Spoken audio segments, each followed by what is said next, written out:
The whisper in the water. Late on a humid September night, a cyclist rounds a bend by Buffalo Bayou near downtown Houston.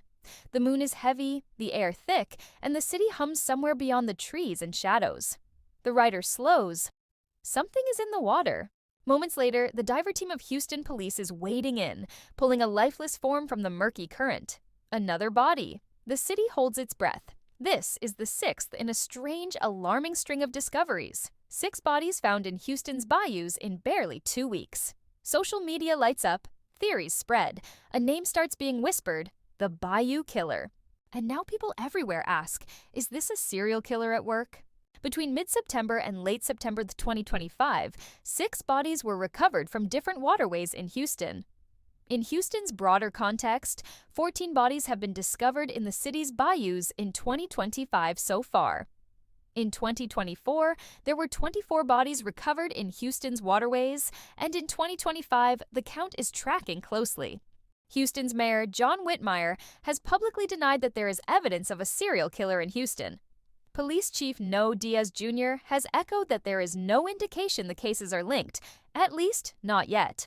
In a recent press conference, city leaders pushed back on speculation, asking residents to trust the investigation, not rumors. One identified victim is Jade Sage McKissick, a University of Houston student. Autopsy and investigation have so far found no signs of foul play in her death. The causes of death for most bodies have not yet been released, pending the medical examiner's office. Definitive connections, such as matching wounds, modus operandi, or forensic linking evidence, have not emerged publicly. The identities of the other recovered bodies remain withheld from public release, pending family notification. Humans instinctively seek patterns when tragedy visits. 6 bodies, all in water, found in a narrow time frame, to many that screams a serial killer. Social media amplifies that feeling. Videos, rumors, theories spread. When you hear about a serial killer on the loose, your heart races? It's dramatic. It fits a narrative we've seen in crime shows and true crime podcasts. It's a compelling story. Losing someone to tragedy without a clear answer is terrifying. The idea that something evil is out there can actually feel more comforting than randomness. It gives the unknown a face. Experts say part of why rumors spread is psychological. We want villains, not mysteries. In any major city, there's a baseline of distrust. Some believe the authorities must be covering something up. If there is a serial killer, why haven't they revealed it? Why are rumors suppressed? That distrust fuels speculation. To understand fear today, you sometimes have to look back. In Houston's history lives the darkest shadow of all, Dean Corll, alias the Candy Man. Between 1970 and 1973, Corll, aided by accomplices David Brooks and Elmer Wayne Henley, abducted, raped, tortured, and murdered at least 29 teenage boys in Houston and nearby areas. When that case broke, it rocked the city. And so, when new bodies suddenly show in Houston's waterways, those old nightmares awaken. People wonder, could Houston have its own modern Corll? Another more recent name is Lucky Ward, convicted in 2010 for 2 murders in Houston with suspicion around more. And then Garcia Glenn White, executed in 2024, was a Houston area killer convicted of a triple murder and suspected in others. These cases live in Houston's collective memory. The pain, the fear, the unanswered questions, all of that primes us to see patterns, even when the evidence isn't solid. What investigators must prove to confirm a serial killer. If this truly were a serial killer, here's what law enforcement needs. 1. Common modus operandi, MO. Matching wounds, strangulation, stabbing, gunshot, disposal method, unique signature. 2. Forensic links, DNA, fibers, trace evidence that tie multiple bodies to one perpetrator or location. 3. Temporal pattern, victims around the same time, with a consistent timeline or escalation. 4. Victimology, similar demographics, age, race, life situation, pointing to a targeted type. 5. Confession or compelling evidence, either a suspect confesses or hard data emerges. So far, none of these boxes have been accomplished in public. No confirmed matching unique trauma, no shared forensic trail, no suspect. Investigations are still open. The answer: do we have a serial killer in Houston? Based on all publicly known facts as of now, No, there's no confirmed serial killer operating in Houston as of September-October 2025. Officials and investigators emphasize there is no evidence linking the recent recoveries. But that doesn't mean it's impossible. The possibility remains under investigation, and the city remains on edge.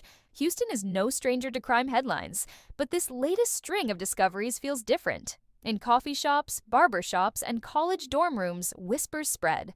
Some residents admit they avoid walking near the bayous at night, while joggers in Memorial Park say they keep their headphones low to stay alert. The unease is subtle but present, like a shadow hanging over daily life. Meanwhile, TikTok and Reddit have become hotbeds of speculation. Amateur sleuths are connecting dots that officials refuse to acknowledge. One viral thread claims the victims were all found within a 10-mile radius, near bridges with poor lighting. Another points to Houston's nightlife districts, suggesting the victims may have last been seen leaving bars alone. None of this is proven, but in the age of social media, theories spread faster than facts. Another unsettling detail people latch onto is the timing. Several bodies were pulled from the water in quick succession, almost as if on a schedule. Some Houstonians wonder if the alleged killer is working in waves, striking during certain weeks, then vanishing back into the crowd. Law enforcement insists this is coincidence. But when coincidences pile up, suspicion follows. Behind every headline is a grieving family. Parents, siblings, and friends gather for vigils, clutching candles and photos of their loved ones. Some families say they're dissatisfied with the lack of answers, pushing city officials for transparency. For them, it's not about rumors or labels. It's about knowing why their child, sibling, or friend never made it home. The geography itself fuels the fears. Houston's bayous stretch across the city like veins, winding through neighborhoods and industrial areas. They are deep, dark, and often poorly lit. To some, this looks like the perfect cover for someone who wants to make people vanish. If I were a killer, that's exactly where I'd put the bodies, one Reddit user wrote. Chilling words, but again, unproven. Mayor Whitmire and Police Chief Diaz remain firm. There is no serial killer. They argue that Houston's waterways are dangerous by nature. Strong currents, sudden drop-offs, and alcohol often play a role. To them, these tragedies are linked more to accidents and risky behavior than to a calculating predator. Yet, despite reassurances, the community still side-eyes the official narrative. Older Houstonians remember the horror of the Candyman murders in the 1970s, when the city ignored missing teens until the grisly truth exploded.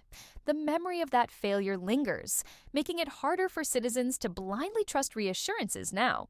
People ask themselves, what if history is repeating? Local TV stations run nightly updates, often focusing on fear more than fact. National outlets are circling too, sensing a headline that could grip the country.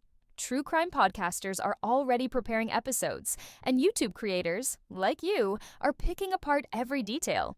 The story has legs, whether the authorities like it or not. Let's step into the chilling hypothetical.